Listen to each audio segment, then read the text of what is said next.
This is one of the most underrated quality rivalries in all of college football. Two new faces at quarterback for the Wolverines and the Sooners. One of them happens to be a true freshman who's going to be making his first start on the road. So I think it's going to be crucial for them, in particular with the crowd noise, to get a lead early. If Mizzou is able to win this game, all of a sudden with the rest of their schedule, it doesn't look quite like it did before. Mike Gundy poked the bear. Dan Lanning certainly is going to use that as motivation for that team getting ready, and I don't think that they're going to let off the gas. Touchdown. These fans are the best in the country. A day like today is why we love college football.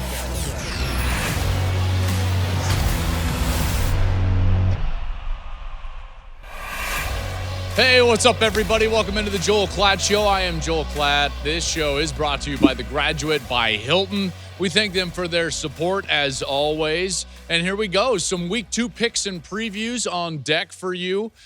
Listen, it wasn't the greatest Week 1. We killed it last year, over 60% against the spread, but we had to see the games play out. So Week 1 did not go as we expected. All right, we were 1-4 last week, but don't worry. I've got a little heat on the sheet this week, so we got it going. We're going to right the ship. Don't you worry. Hey, if you haven't subscribed to the YouTube channel, please go out there and do that. You can find Joel Klatt Show on YouTube. Please subscribe. You can leave a comment down below. I'll try to jump in there as best I can during the course of the year. And wherever you like to social media, we're there. So follow us at Joel Klatt Show. Wherever you get your content, you can find our short content there online and follow us on social media, and you will be all caught up. So, like I said, 1-4 last week against the spread. It wasn't great. But Week 2 is a chance to redeem ourselves. I always say, for quarterbacks, teams, anything, the most improvement that you're going to see is from Week 1 to Week 2. Let's hope that that's the case with the picks this week. And I think we got some good ones. Some good games, I think sneaky games this week, in particular when you're talking about conferences, narratives surrounding conferences. Big 12 is going to be under the microscope. Big 10 is going to be under the microscope. And then a chance for the SEC to get a couple of under-the-radar quality wins for teams that are kind of mid-tier in the SEC. So here we go. I will not make a pick in this game, but let's preview the game that I will be at with Gus and Ginny. Big noon kickoff. We're headed up to the Cy-Hawk game as Iowa goes on the road to face Iowa State. Now, first and foremost, these games are always tight. This is one of the most underrated quality rivalries in all of college football, and I can't wait to get up there because, again, it's going to be a great scene.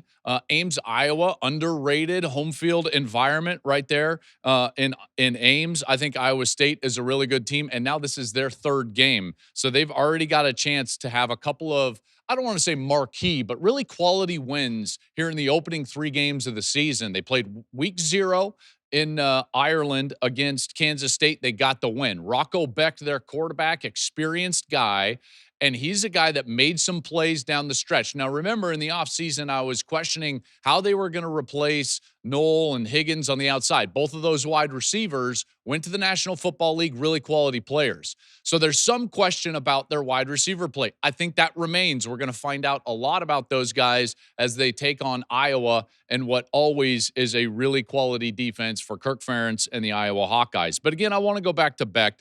This is a guy that I think is one of the better players in college football, and in particular when it comes to crunch time. In fact, if you look back through his career, he's got 5 fourth-quarter comebacks. So there's a feeling around Iowa State that it's like, hey, just get us close. He's one of those guys that the entire program, the entire sideline, team, offense, all of them, they believe that Rocco Becht will make the plays necessary to win the games when it's tight late in the game. And that's a huge advantage when you're talking about playing a game that we expect to be a tight game. He made those plays against Kansas State. They got that win. They won last week, and they're looking for their third win and looking to go 3-0 here early in this season. Iowa State is a team that continues to build. Matt Campbell, their head coach, has done a terrific job at Iowa State. He's one of the better coaches in America, and he's had his chances over the last few years to actually leave, take maybe higher profile jobs, and he has not done that. Got a contract extension during the offseason. He has stayed there and built something that is really sustainable, and I got to tell you, I commend him for doing that. There's something, too, in this sport, not always leaving and the grass isn't always greener on the other side. And now Matt Campbell is in a position where this is fully his program. All right. Everything that he needs and wants to be competitive at the top end of his conference is right there for Iowa State. Now, are there challenges? Sure. Sure, there's challenges. Is it a blue blood? No, it's not a blue blood. But this guy understands what his philosophy is, how he's going to go about it. And so every single year, you're going to get a team that's really well coached. They're going to play extremely hard. And when they have the players, and in particular, the experience necessary, this is a quality team that's hard to beat, in particular at home. Now, on the flip side, let's talk about Iowa for a moment. Iowa with Kirk Ferentz has something to do, a chance to do something historic this week. Kirk Ferentz has 205 wins in his career, which is remarkable, by the way. You talk about consistency. Kirk Ferentz has been consistent. One of the few guys that actually is still in his position since I started doing this job. Almost everybody else is new. Guys like Kyle Whittingham, Mike Gundy, and Kirk Ferentz, they're the only guys that were in their positions when I started calling college football games 15, 16 years ago. And that consistency has paid off. So many quality years. Such a tough team to beat, and in many ways mirror Iowa State in the sense that you're always going to get a team that's fundamentally sound. They're going to tackle well, they're going to play hard, and they're going to play physical. And they know their identity. Their identity is going to be a physical, run-oriented attack on the offensive side. They're going to play quality defense, and they're littered with experienced players on that defense. In fact, as I'm going through that, I've got this chart. So I keep a rough draft of my chart, and I'll show it to you. If you're watching on YouTube or FS1, you will see this chart. So this is a rough draft of the chart. And so I have this chart, and I've got the lineup board. You can kind of see it right there. It's hard on the white sheet.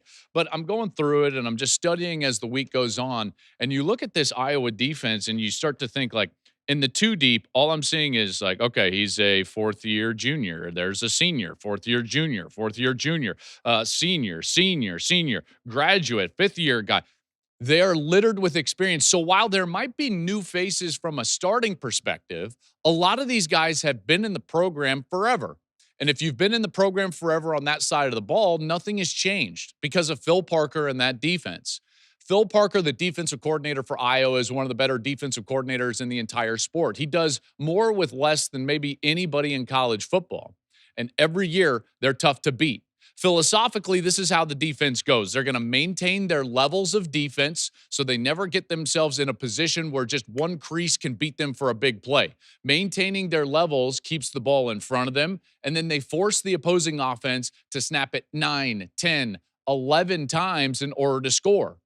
Last year, that wasn't the case against Iowa State. They gave up some of the big plays, which is why Iowa State won that game. But that defense should play very well, and they've got an offense now led by a guy that I think could have a big year. He didn't have a big week one, but Mark Gronowski, their quarterback, comes in. He's a transfer from South Dakota State, and Gronowski has already won in his college career 50 games as a quarterback. I keep telling you that experience is a big deal in this sport, and it's becoming even a bigger deal as the transfer portal era and NIL era now is starting to come into its third and fourth year. And that experience is going to pay off. Again, they didn't have to throw it all that much last week. 8 of 15 was Gronowski for 44 yards. Doesn't look that great. He did have a touchdown, but they didn't need to. They ran the ball for over 300 yards. The Hawkeye offensive line, one of the more underrated offensive lines in the Big Ten. They've got good backs, and this is a team that, again, knows its identity, and they understand their philosophy. This is going to be a war. It always is. The Cy-Hawk game is always a fantastic game. Gus, Jenny, and I cannot wait to get to Ames. I fully anticipate this to be fairly low scoring, and I anticipate it to be close late. If that happens, pinch me. I'm going to be as happy as you can possibly be because those types of games are always fun to call. So that one's Iowa at Iowa State. Iowa State, by the way, ranked again, looking for their third win. Huge game in the Big Ten SEC narrative, and really the biggest game of the weekend. Oklahoma hosting Michigan. Now, we've been pointing to this game the entire offseason as Sharon Moore rebuilding, getting a new quarterback in Bryce Underwood, and now he's got to go on the road against Oklahoma. Oklahoma under Brent Venables looking to bounce back. Last year was not what Oklahoma wanted it to be, and they're looking to bounce back. They got themselves a new offensive coordinator and a new quarterback in John Mateer. So 2 new faces at quarterback for the Wolverines and the Sooners. One of them happens to be a true freshman who's going to be making his first start on the road. Now, you also have heard me say over the last couple of weeks, and certainly even in Monday's episode, as I was recapping week 1 of the college football season, we should be more aware about guys making their first start on the road at quarterback because it is difficult. And you have no ability as a quarterback to recreate that environment or even imagine what it's going to feel like to walk out there on the road. I think that Norman is going to be on fire. I really do. That is a great fan base. Oklahoma is a great and proud program. In many ways, one of the preeminent programs in all of the sport, and they're looking to bounce back. And this is a big game for them because if you win this game, if you're Oklahoma, now all of a sudden that schedule which looks daunting in the preseason, in particular the SEC version of that schedule, now becomes a little bit more manageable. And it's a game that they certainly feel like they've got an advantage with a true freshman quarterback on the other side. Underwood was solid last week. He really was. I thought that he looked as good as a true freshman could possibly look. He was on time and on target. In fact, when you looked at the timing with which the Michigan offense ran and more specifically threw the ball, when I'm watching on film, I try to kind of count from the snap until the throw. And it's like, is the quarterback holding the ball? Does he see what's going on the opposite defense? And time again, Underwood was throwing that ball at 2 seconds, under 3 seconds. 1,000, 2, ball out. 1,000, 2, 1,000, ball out. He knows what he was looking at. And so for a young guy, that's important. And it's going to be very important this week because he's going to be facing a defense that I think is going to be much more creative, much more aggressive, and certainly more athletic than what he saw last week against New Mexico. Michigan last week leaned on the run game. This week, I think it's going to need to be a little bit more throwing the football just because it's a better team that they're facing. And I think they're going to need to incorporate the athleticism of that young quarterback, which we didn't see a week ago with Bryce Underwood on the run, on the outside with his legs. Justice Haynes, their running back, big game against New Mexico. They feel confident in the way that they can run the football. Their offensive line certainly better running the football than they are in pass protection. So I think it's going to be crucial for them, in particular with the crowd noise, to get a lead early. Okay, so Michigan, watch out for that, trying to get a lead early. On the opposite side, how about OU? John Mateer transferred in from Washington State. I thought that was one of the better transfer moves in the entire offseason, any quarterback, any location. And he also brought his offensive coordinator in, Arbuckle. So his familiarity with the offense has been crucial now in the offseason, in fall camp, and now certainly early in the season because the language is the same for John Mateer. Oklahoma did not run it all that great against Illinois State, which is a bit of a worry. 3.2 yards per carry, that needs to be better. Jaden Ott, which was a big transfer get for them in the offseason from Cal, he didn't really do anything in that game. In fact, he was only in for about 4 snaps in that game. Brent Venables was asked after the game about Jaden Ott, and he said, yeah, he's one of the most explosive guys in college football. We just wanted to ease him in. So it has me wondering, one, is Jaden not totally healthy? I think that's a question mark. And 2, were they just waiting for this game to unleash what they feel, in his words, to be one of the more explosive players in college football? Mateer will have Deion Burks to throw to on the outside. Keontez Lewis, he had a big game last week. He was a transfer from Southern Illinois. One big thing to pay attention to early in this game is that Michigan's defense, still without Rod Moore, can't get healthy, so he's not back on the field. Remember, he had a knee injury, what feels like, 18 months ago. He is not healthy, likely not going to play. And then Jayshon Barham. He's the one that got suspended, and if you listened to the show yesterday, you got my full thoughts on the targeting penalty, this specific targeting penalty, and more specifically, my hatred of the fact that we attach an ejection to the targeting call in college football, which means, because it happened in the second half last week, that Barham will not be playing in the first half. Talked to some people around Michigan, and they feel like, you know what? I think we're going to be all right. They'd obviously rather have Barham on the field for the entire 60 minutes. They're not going to have that. They do feel really good about the depth of their linebacker core, and more specifically, a guy named Jimmy Rolder. Jimmy Rolder is a guy that is not a starter, but he certainly is a guy that they feel like is starter caliber. Oklahoma is favored by 5.5. I think that might be too many. I tell you what, I'm going to pick Oklahoma to win 28-24, but Michigan covers the 5.5 with an Oklahoma win. Hey, you know what? It's time to get out and do something fun, whether it's catching a game or surprising someone with tickets. Live events are back in a huge way, which is why I want to give the sponsor of today's episode, SeatGeek, a huge shout out. With over 28 million downloads, SeatGeek is the #1 rated ticketing app with more than 70,000 events listed. That's incredible. College football is here. The NFL is here, right on the horizon. Major League Baseball is in full swing. And our team here at the Joel Klatt Show, we use SeatGeek, and we grab our tickets right there for all of it. It's quick, it's easy, and you know you're getting a good deal. That's what I love about it most. Every ticket is rated on a scale of 1 to 10, so you can see the value at a glance. Green dots mean great deals. Red dots, maybe you should keep looking. Plus, every ticket is backed by their buyer guarantee. And here's the kicker. You can use the code CLAT10 for 10% off your next SeatGeek purchase. That's 10% off any ticket with promo code CLAT10. Just click the link in the show description below and you can download the app. The code will be automatically added to your account for later. Thanks to SeatGeek for sponsoring today's show, and get that 10% off with CLAT10 right now. All right, Kansas at Mizzou. This is a great rivalry. I'm sad to see it go with conference realignment. In fact, we haven't seen it since 2001. Interesting quarterback matchup with experience against inexperience. Jalen Daniels is off to a great start for Kansas. A lot of experience there. And when he's playing well, Kansas is a really dangerous team, very dangerous team. Mizzou's favored by 6.5, but that experience factor for Daniels, I think, is going to really pay off for the Jayhawks. When he's rolling, that Jayhawks team is tough to beat. They were good late last year, knocking off all of those ranked Big 12 teams. Can they keep it going early this year? Meanwhile, for Mizzou, I really liked the pickup of Ahmad Hardy in the transfer portal this offseason. He led all freshmen in rushing last season at Louisiana Monroe, so that's quality. And then Bo Prabula, the transfer from Penn State, he comes in and he'll be their quarterback. Now, this is his first real start, okay, against a real opponent. Now, being at home is going to help them immensely. And I just start to think about the springboard that this game could be for each of these teams. All right, if Mizzou is able to win this game, which they anticipate that they can, against again, they're favored by 6.5.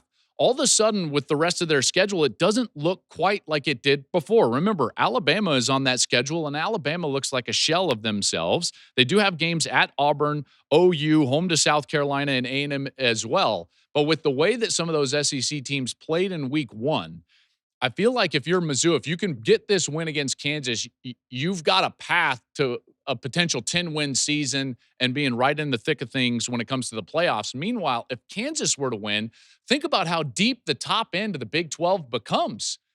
We know Utah is really good after what we saw week 1. Arizona State, you've got to assume with their quarterback back Levitt that they're going to be quality. Iowa State, I just talked about them. You know, there's a lot of teams that all of a sudden become very tough in the Big 12, and that doesn't even, include Texas Tech, which I think could have a big game. Rivalry, I think it's going to be a very close game, so 6.5 to me is not quite I think it's not quite where I would set the line. I think Mizzou wins the game 34-31. It's going to be a fantastic game, but Kansas covers the points even on the road. Oklahoma State at Oregon. This is a big number, 28.5.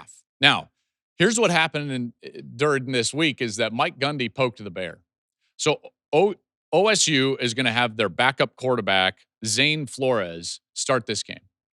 And I don't love that against Oregon. Oregon looks fast. They look good on defense, very good on defense. They're deep at running back, and I think Dante Moore, I know this sounds wild, but I think Dante Moore could be, in the future, better than any of the quarterbacks that they've had under Dan Lanning at Oregon. Maybe even better than Dylan Gabriel. Maybe even better than Bo Nix. He's got that type of talent, really high ceiling, and with all the athleticism out there and the motivation. So the crowd is going to know what Mike Gundy said. Dan Lanning certainly is going to use that as motivation for that team getting ready, and I don't think that they're going to let off the gas. That's a fast team. Even if they put their second team in, those guys can play. This is one of the deepest rosters in all of college football. So 28.5 might not be enough. Oregon, I think, gets a big win. I like them 45-10, and they cover the 28.5. Again, you give Dan Lanning some motivation and watch out. All right, Baylor at SMU. This one's going to be a really good game. SMU is ranked. Baylor coming off the loss against Auburn. That's a 2.5-point spread favoring SMU. They're hosting the game. That was a tough game against Auburn for Baylor because in a lot of ways, I would assume that Baylor felt like they let Auburn get away with one. They got stopped twice inside the 15-yard line and gave up a kickoff return. So I tell you that you look up, and if you're Baylor, you're like, we probably should have won that game. They can throw it everywhere. Robertson, their quarterback, has been sensational, and he was great again last week. The offense is better than their defense. They had an injury at defensive tackle, so I'm worried about their run game a little bit. And then you look on the SMU side, and I think that we're overlooking some of the departures for SMU. They bring back their quarterback, Kevin Jennings, yes. They obviously have a coach that I think highly of in Rhett Lashley, but they're replacing a lot of different guys. Only 2 returning starters on defense, so that is not the same team that made a playoff run last year and played for the ACC championship. No. I actually think Baylor is the better team in this one, even though that we have high expectations for SMU. Robertson, again, threw for over 400. He was under pressure a lot versus Auburn and still was able to produce. The run game didn't give them much, but again, I think it's a more passing-oriented offense. I could see a high-scoring game in this one.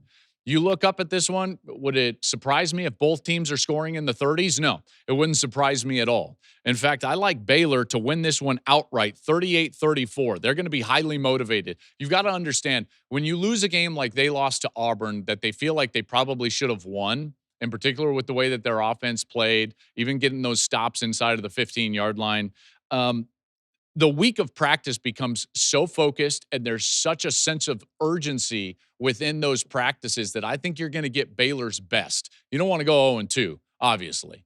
Meanwhile, SMU, they looked okay, replacing a lot of players. This could be a big bounce back for Baylor. I like an outright win for the Bears, 38-34. Again, SMU favored by 2.5, so I'm going to take Baylor in that one. This is a really big game, this next one, in terms of the Big Ten going on the road in Power 4 matchups. I already talked about Iowa going to Iowa State. You have Oklahoma hosting Michigan, and then Illinois going on the road to face Duke. Now, on paper, you've got the 11th ranked Illinois squad with Brett Bielema going on the road against Duke. You would think to yourself, like, well, they should win this game. You know, they're obviously a better team. And yet, Vegas knows that this is going to be tough. Illinois only favored by 2.5 in this game. Now, that could jump out to you, and it certainly did to me as well. But you start to understand as you look at this game, because one thing I do know is that Jake Altmaier, the quarterback for Illinois, 2 years ago in a game that I called, faced a Manny Diaz defense. Luke Altmaier, the quarterback for Illinois, faced a Manny Diaz defense when Diaz was at Penn State. And Altmaier did not play well, turned it over way too many times. And was he confused? Is he going to get the same type of looks, the disguises from the secondary? Will Diaz heat him up? The pressure? That's something to watch for in this game. And I think Duke is actually a really decent team. I really do. Darian Mensah, he's the Tulane transfer. He comes in at quarterback. He looks like a really good player for them. Andrell Anthony, the wide receiver that was at Michigan and then Oklahoma, he's at wide receiver. Not sure about many of the other playmakers, but I don't think it's a team that's going to be built around their offense because of Diaz as their head coach and trying to really build that around their defense. Diaz has done a really solid job. I know with him, he's going to bring that pressure, like I just mentioned. Altmaier threw 4 interceptions against Penn State the last time he faced a Diaz defense. Illinois is going to rely on their experience. This is one of the reasons why they're ranked 11th in the country. 16 starters back, their quarterback back from a team that really, I would say, overachieved last year and won a lot of close games. I think they're going to have to win another close game here. Altmaier's in his 3rd year as a starter. There's lots of experience around him. The Illinois defense should be really solid. That's a defense that over the course of the last few years has been tough and salty and physical. So where do I land in this one? Well, Illinois is favored by 2.5. I think Illinois wins this game fairly low scoring, 21-17 in that game. So I think they cover the 2.5, and it would be huge. They have to win this one. They've got monster games in a couple of weeks. They've got Indiana coming up. They've got USC coming up. So those are games that they could be looking ahead to. If they're not and they focus on Duke, I think that they should win this game. Again, all that experience will help them on the road early in the season. They cover the 2.5, 21-17. So there are the picks and previews for this week and week 2. Let's review some of these picks here. Again, Iowa State didn't make a pick, so we've got all the other picks coming up right here. So I have got Michigan covering the 5.5, but an OU win. I've got Kansas covering the 6.5, but a Missouri win. I think Oregon might put it on Oklahoma State. This is a team in Oklahoma State that they lost, 0-9 against the Big 12. They're starting their backup quarterback. You're going to have a motivated Ducks team. You're going to have an environment that's ready to welcome Mike Gundy into Autzen Stadium. So the 28.5, which looks crazy, again, is 45-10 out of the question? No, not at all. So give me Oregon covering the 28.5. Baylor on the road at SMU. I think that they get the win as a dog straight up. So they're winning that one. And then Illinois covers the 2.5. On the road against Duke. I think they get a win with all of that experience on their team, in particular at quarterback. Listen, we can't tell you how much we appreciate you being a part of the program. Again, if you have not subscribed to the YouTube channel, please go out there and subscribe to the YouTube channel. Get in the comments below. We would love to welcome you there. And then if you have not followed us on social media, we're there. You can be on X, you can be on TikTok, Instagram. We're out there at Joel Klatt Show. You can see all of our shorts, all of our content during the course of the week as we get things rolling here in college football. Isn't it nice, by the way, to get back into the routine? We see games, we evaluate teams, we understand what they are, and then we get to go see more games. So week 2 coming up. Remember, Big Noon Kickoff is going to be live from Ames. I'll be there, Gus, Jenny, and I with Big Noon Saturday as Iowa goes on the road to face Iowa State. Folks, enjoy the weekend of college football, and we'll be back Monday with another episode of the Joel Klatt Show.